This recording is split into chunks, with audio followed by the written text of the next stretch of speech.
Yes, Roma wines taste better because only Roma selects from the world's greatest wine reserves for your pleasure. And now, Roma Wines, R-O-M-A. Roma Wines present Suspense. Tonight, Roma Wines bring you Miss Joan Bennett in Overture in 2 keys, a suspense play produced, edited, and directed for Roma Wines by William Spear. Suspense, radio's outstanding theater of thrills, is presented for your enjoyment by Roma Wines. That's R-O-M-A, Roma Wines, those better-tasting California wines enjoyed by more Americans than any other wine. For friendly entertaining, for delightful dining. Yes, right now, a glassful would be very pleasant as Roma Wines bring you Joan Bennett in a remarkable tale of Suspense.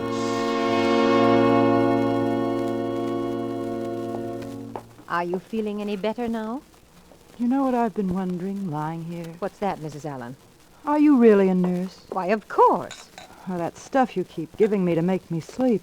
It doesn't. You'd be asleep in no time, Mrs. Allen, if you'd only make up your mind to it. It's all in your mind, you know. That's funny.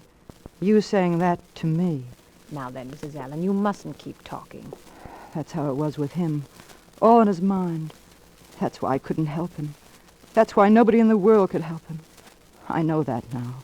But I couldn't bring myself to admit it until last night. You know where I was last night? I was at the Hollywood Bowl. It should have been the proudest night of my life. I was waiting for my husband to enter the stage and take his place as the leader of a great orchestra. Yes, I should have felt proud, but all I could feel was fear. It wasn't a new fear. It was an old fear, as old as our lives together. It began nearly 2 years ago. Ira and I had driven to the Pasadena station to meet a new pupil of his in from the East. I didn't have any reason to believe that this new arrival would be any different from the dozens of others who come every year to live with us and study music with my husband.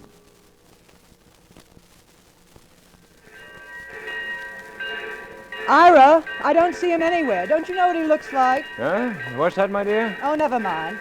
There, that looks like it might be him over there. Excuse me. Are you looking for Professor Whitmer? Oh, Professor Whitmer. Yeah, I'm Mark Allen. You'll have to talk to my wife. I can't hear you just now. Glad to know you, Mrs. Whitmer. How do you do? You know those streamlined hearing devices you see advertised in the papers all the time, Mr. Allen? I have one, but like an idiot, I left it at home. Well, that's something Beethoven would have liked to have been able to say, Professor. Yes. But you know, Mr. Allen, I think he'd rather have put up with being plain deaf. Excuse me, sir, but what about your bag, sir? We have our car with us, Mr. Allen. Right, just take him to the car, will you? Will you look Porter? after Yes, Mr. sir. Allen's bag, my dear? I just did. It's the one right here. Just put the bags in the back. Yes, ma'am, yes, ma'am. Here you are. Oh, thank you, sir, thank you. I guess we can all ride in the front, can't we? After you, Mrs. Whitmer. See, Mr. Allen, my wife takes care of everything. That's what poor old Beethoven needed. Good, dependable wife. Is this your first visit to California, Mr. Allen? That's right. Never been further west than Chicago before in my life. Well, you'll find the climate a nice change anyway. What about you, Mrs. Whitmer? You, native of California? Not exactly, but the professor and I have lived here ever since we were married. It's a great tragedy. A great conductor losing his hearing like that. It doesn't worry him so much, now that he has his own protégés. Must be hard on you, though, sometimes. Why should it be hard on me?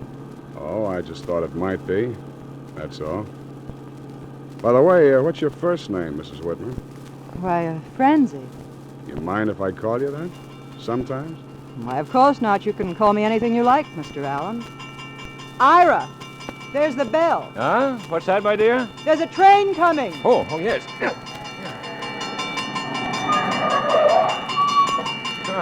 Thank you, my dear.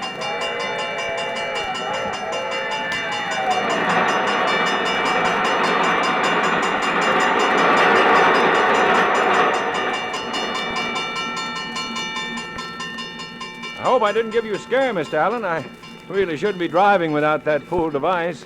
My dear, would you like to drive? You drive. We're almost home now anyway. Is this where we live? Uh-huh. This is Brooksville.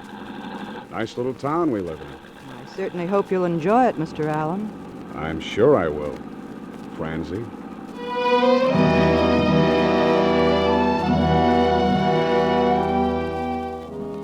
That's all there was to it. And yet if he'd asked me to go away with him to Timbuktu that night, I'd have gone. But he didn't. He didn't ask me anything. He just watched me. Not like the musical genius he was supposed to be. He was rough and hard and strong. A kid from the wrong side of the tracks. A kid like me. And I was watching him. I was watching him all the time until one morning, Ira had gone into L.A. for the day. I was in the kitchen washing up the breakfast dishes.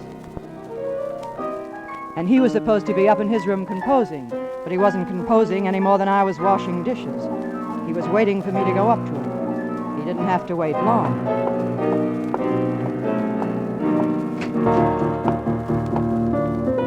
Oh, pardon me. Why, come on in, Mrs. Whitman. I was looking for my husband.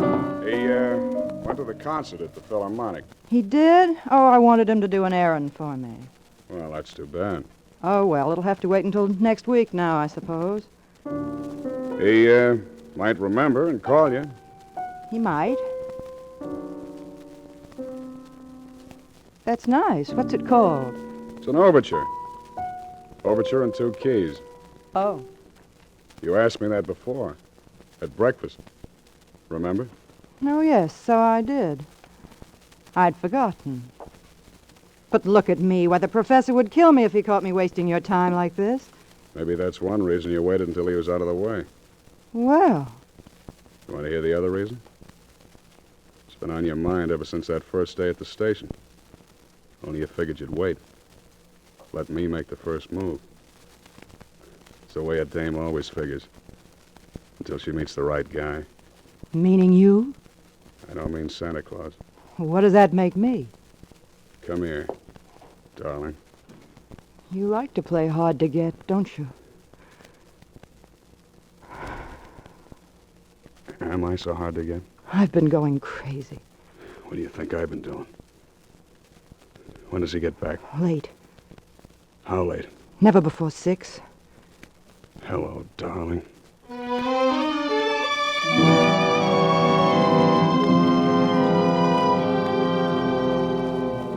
6 o'clock came too soon that night. It always came too soon. I think I dreaded that clock more than I dreaded Ira. We couldn't cheat on the clock. But with Ira, well, taking care of Ira wasn't a problem for any Einstein. But Mark was the one who had to do it. Mark had to fix it so that earphones or no earphones, Ira would be deaf as an adder. Sometimes I couldn't understand why Mark got so upset over that part of it. He used to tell me that I never would understand. I wasn't a musician and I wasn't deaf. Well, anyway, I had plenty of other things to feel bad about. We both did.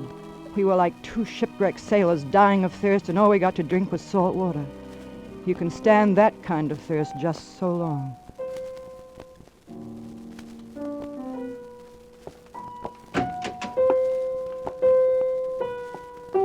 Hello. Hello yourself. Keep on playing. Oh. Hasn't he gone yet? He just called off his L.A. appointment. What's up? Oh, he thinks he's in for the flu or something. Anyway, he's staying home all day. Lock the door, baby.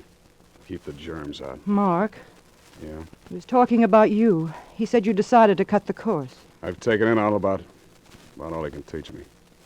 Besides, the dough's running short. You're lying. But I'm glad you're lying. Mark, take me with you. We can go away together. Where? New York, Chicago, it doesn't matter. He'd follow us. You know that? The kind of guy who'd track us down to the end of the earth. I wouldn't mind. I would. I'd mind plenty. You mean your career as the great conductor? That makes me a heel, doesn't it? That makes you like the rest of them. That's all Ira thinks about, his career. He cares about as much for me as... Okay. So far as the law is concerned, you're Professor Whitmer's wife. And there isn't anything we can do about it. Isn't there, Mark? Nothing that makes sense. Mark, Does it make any sense to you? I've thought about it. You wanted to hear me say it, though, didn't you? Don't look at me like that. Then you'd be sure I was crazy about you. Mark, Come here. if we only didn't feel this way every time. But we do. Don't we? Every time. Hello, darling.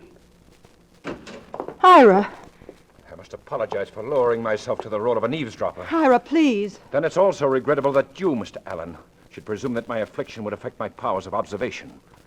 Or for that matter, my tolerance. You'll kindly make arrangements to leave my house. I guess that's about the way it is, Professor. I've already taken the liberty, or should I say the precaution, of reserving a ticket to New York. We have 40 minutes to get to the Pasadena station. Ira, I must talk to you. Undoubtedly, my dear. But Mr. Allen is going to catch his train. I must go get the car. You might help Mr. Allen with his packing. What time do you have? 5 to 11. Yeah. We can just make it. Mark, you're not really going. Throw me Mark! my music case. No, it's right there on the piano. What about the rest of your junk? Or are you leaving that behind as souvenirs? It's only until I can send you a forwarding address. At least you can tell me where you're going. You heard him. New York. There's the car now. Mark, Yeah? Mark, let me know if you should change your mind. I won't have to let you know, Francie.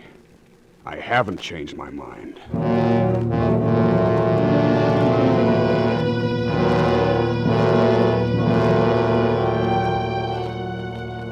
After he left, I remember looking at the alarm clock beside his bed. It said 11 o'clock. Then I thought about what I'd be doing tomorrow at 11 o'clock, and the day after that, and the next week, and the next year. 11 o'clock for all the rest of my life would be the time he walked out of that door. I wanted to cry, but I couldn't. I just sat there listening to the clock. I must have sat there without moving for hours. Then I heard the bell. My first thought was it was Ira. Automatically, I got up and walked downstairs to answer it. Good day, ma'am. You Mrs. Whitmer? That's right. Lieutenant Scott, police headquarters. Oh, you know this gentleman here? Oh, yes. You must get ready for some bad news, Mrs. Whitmer. My husband? Yes, ma'am. There's been an accident. Lieutenant, I'm an old friend of the family. Maybe you better let me tell her. You'll have to give me some address then, Mr. Allen. Call me here. Pasadena 1213. It's only a matter of the next few days, you understand? I'll stay in town as long as you need me. Pasadena 1213. All right, Mr. Allen. Good day, Mrs. Whitmer. Goodbye. Goodbye, Lieutenant. Mark. Oh, Mark, I thought I was never going to see you again. Didn't you? I think I want to sit down a minute. Mark, tell me, what happened? Quickly. It was pretty terrible. I told him a couple of times to take it easy. We must have done 70 when we hit the main drag, and maybe that's why I didn't recognize where we were. Anyway, I wouldn't have known we were that close to the crossing until I heard the bell. He still had time. If he'd thrown on his brakes when I hollered at him, there would have been all the time in the world. Maybe he thought he could make it, or maybe he just didn't hear me. I don't know. I just don't know. It was too late to grab the wheel. It was too late to do anything.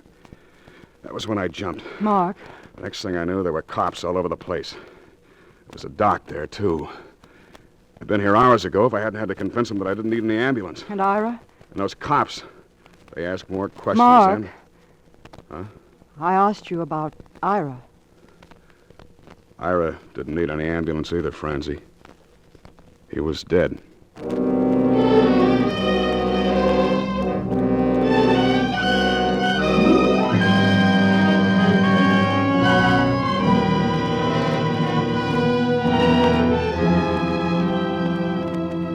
For Suspense, Roma Wines are bringing you Joan Bennett in Overture in 2 keys.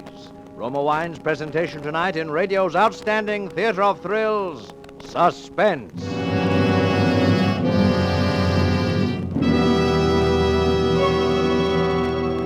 Between the acts of Suspense, this is Ken Niles for Roma Wines. These cold, blustery evenings, there's real pleasure in staying comfortably at home, listening to favorite radio programs, reading by the fireplace, and enjoying the mellow pleasure of a fine Roma wine. Yes, better tasting Roma California wines, sherry, port, or muscatel, add warmth and friendliness to quiet evenings and informal entertaining. And because Roma wines taste better, more Americans enjoy Roma than any other wine. Roma wines taste better because Roma begins with choicest grapes. Then, with patient skill and America's finest winemaking resources, Roma guides these choice grapes unhurriedly to tempting taste perfection. Later, along with Roma wines of years before, this rich grape treasure awaits selection from the world's greatest wine reserves for your pleasure. So share with your friends these better-tasting Roma wines. Insist on Roma, R-O-M-A, Roma wines. And now, Roma Wines bring back to our Hollywood soundstage Joan Bennett as Francie Whitmer, with Howard Duff as Mark Allen in Overture in 2 keys. A tale well calculated to keep you in suspense.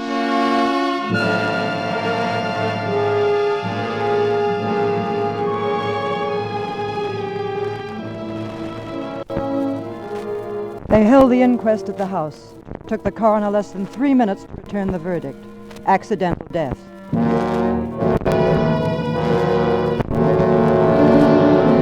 I thought we should wait, but Mark said it wouldn't make any difference. If people were going to talk, they'd talk anyway.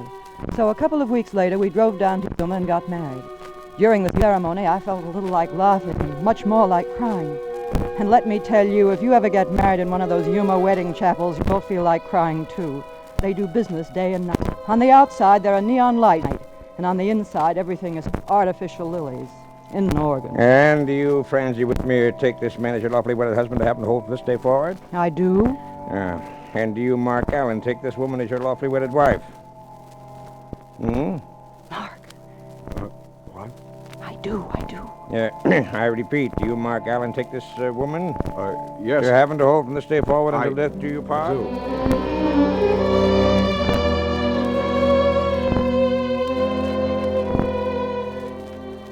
Poor Mark. I kidded him afterwards about fluffing his lines, and he acted very serious about the whole thing and tried to make out that he didn't hear that particular part.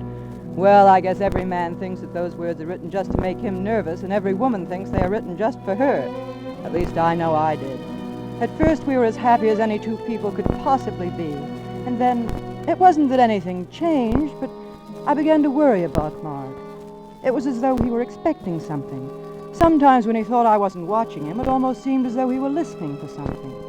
A couple of nights ago, we had the party. It was kind of a send-off for Mark's debut at the Bowl, and it was a very Tony affair. All the long hair. You can just imagine my humiliation, Mr. Allen. Right in the middle of Mimi's death scene, too.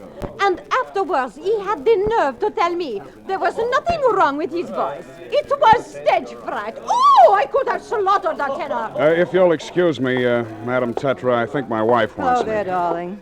Fran, can't we get rid of these people? Eventually, I suppose. Here comes Donnelly. Maybe he'll know how to cut it short. Well, it looks like a good party. You see, Mrs. Allen, you get an important manager, and all the important artists visit your home. Now can you get them all out of my home?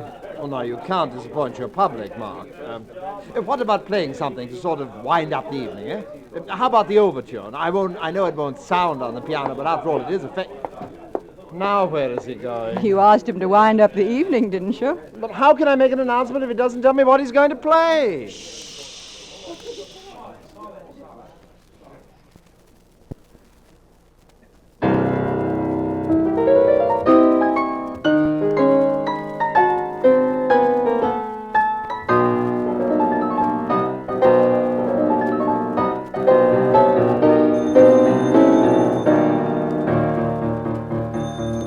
All right, I'll get it.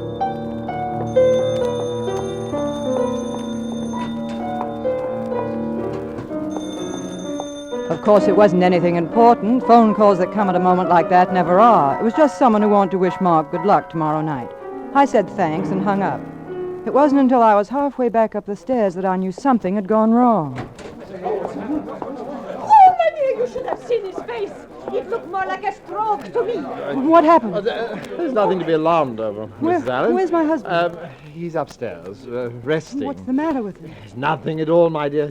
Really nothing at all. He was a little overtired, so he went upstairs. If you ask me, Mrs. Allen, it's a plain case of stage fright. Well, I was telling him only this evening. I didn't wait for the rest. When I found him, he was just lying there staring into the darkness. I wanted to hold him in my arms and tell him that no matter what, he was my guy. But I didn't. I didn't say a word, and neither did he.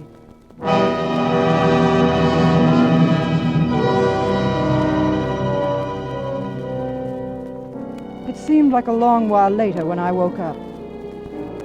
I didn't want to wake up. I was tired, dead tired, so tired that waking up hurt me all over. Only this time it hurt more than usual.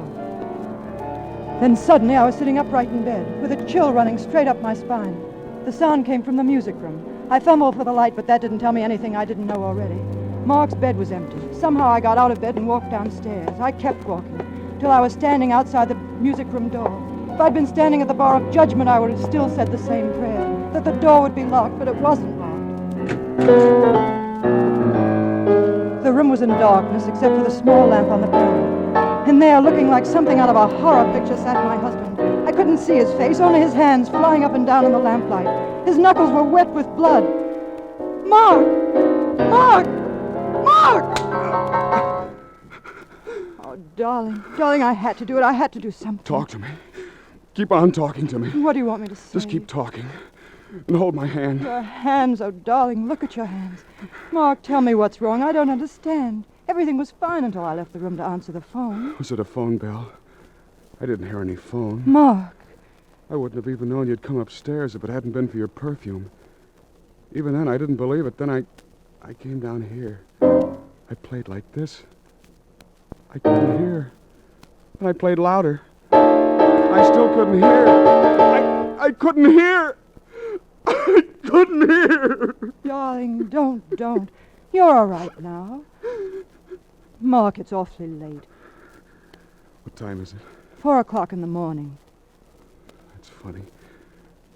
You do it, too. What did I do? Listen to see if your watch is going. Must be a reflex action. Even he did it. Mark! It always reminded me of Nelson putting his telescope to his blind eye. I don't suppose you understand about that. Even if you'd loved him, you'd never have known what it meant for a musician.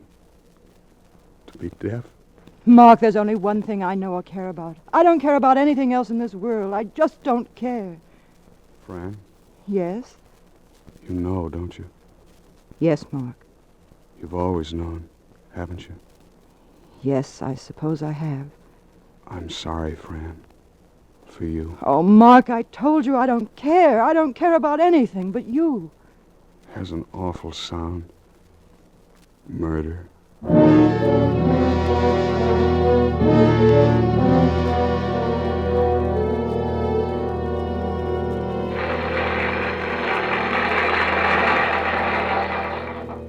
As I sat watching him walk across the great stage of the Hollywood Bowl, I wanted to pray, but I knew I hadn't even the right to do that. All I could do was think of what he must be thinking, how he must have timed it to the split second, how he must have snipped the wire on the earphone so Ira wouldn't notice it, how he must have felt when they were coming to the railroad crossing and he heard the warning bell and Ira couldn't. Ira couldn't hear anything. Mark had planned it that way. He had killed my husband because he couldn't hear a little bell.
Let me through, please. Please, I have to get through. I'm sorry, lady. Mr. Allen isn't receiving any visitors. I'm his wife. Oh, of course.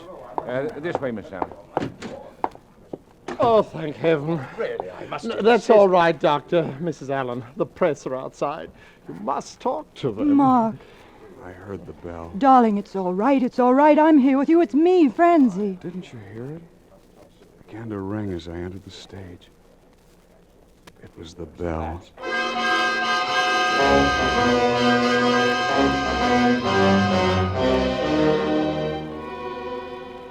It took us an hour to get him to make any sense, and then suddenly he was all right. As all right as I've ever seen him in my life.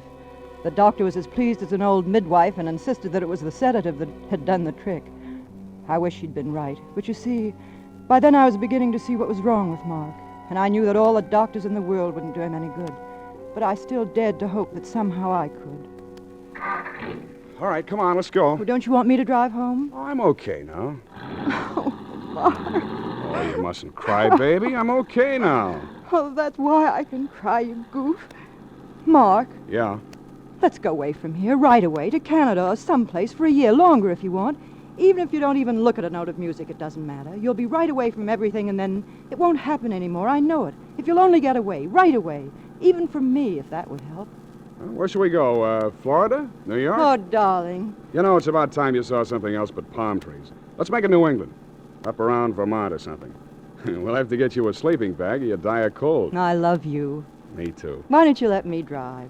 You can't with one hand. I can, too. Mark, you know, I was wondering, can you get double sleeping bags in Vermont?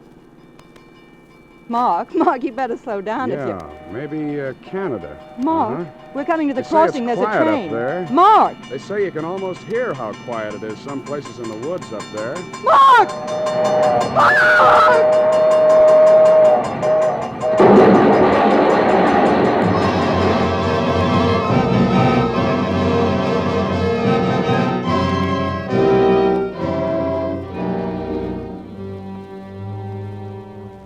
That's how the music ended. They told me today that he was dead before they got us to the hospital. I'm going to live. Isn't that swell?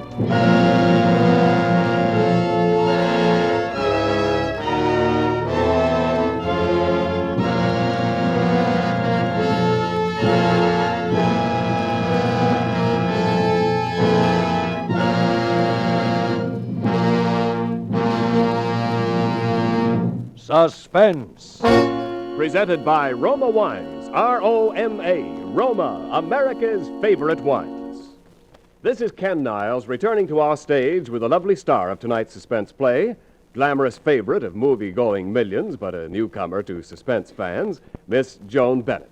Welcome to the Suspense family, Joan, and congratulations. Your performance was wonderful. Thank you, Ken, but I'd like to share some of the compliments with Howard Duff, who played the composer so wonderfully. And as a token of our appreciation, here's a gift basket of Roma wines from Roma, America's greatest vintner. Thank you, Ken, and thanks to Roma. Among the fine Roma wines in your gift basket, Joan, is Roma Muscatel, a wine to add warmth to your welcome when friends drop in. A delightful taste treat with desserts, too. Rich in the tempting fragrance and distinctive taste of the world-famous Muscat grape, better-tasting Roma Muscatel is a mellow, satisfying wine born in California, praised by Americans from coast to coast. Yes, Ken, Roma Muscatel certainly is delicious. And here's why, Joan. Roma Muscatel, like all Roma wines, begins with choicest grapes. Then Roma vintner skill and America's finest winemaking resources guide these luscious grapes unhurriedly to tempting taste perfection. Later, along with Roma wines of years before, this rich grape treasure awaits selection from the world's greatest wine reserves for your pleasure. No wonder more Americans enjoy Roma than any other wine. You've convinced me. And now may I remind our listeners of something? 1946 saw the worst epidemic in 30 years of infantile paralysis. We must fight this brutal child crippler and guarantee medical care and treatment to all victims. Join the March of Dimes. Send your dimes and dollars care of your local March of Dimes headquarters today. Thank you and good night. Joan Bennett appeared through the courtesy of Diana Productions, producers of The Secret Beyond the Door. Tonight's suspense play was written by Pamela Wilcox and Malvin Wald. Next Thursday, same time, you will hear Roddy McDowell as star of Suspense. Produced and directed by William Spear for the Roma Wine Company of Fresno, California.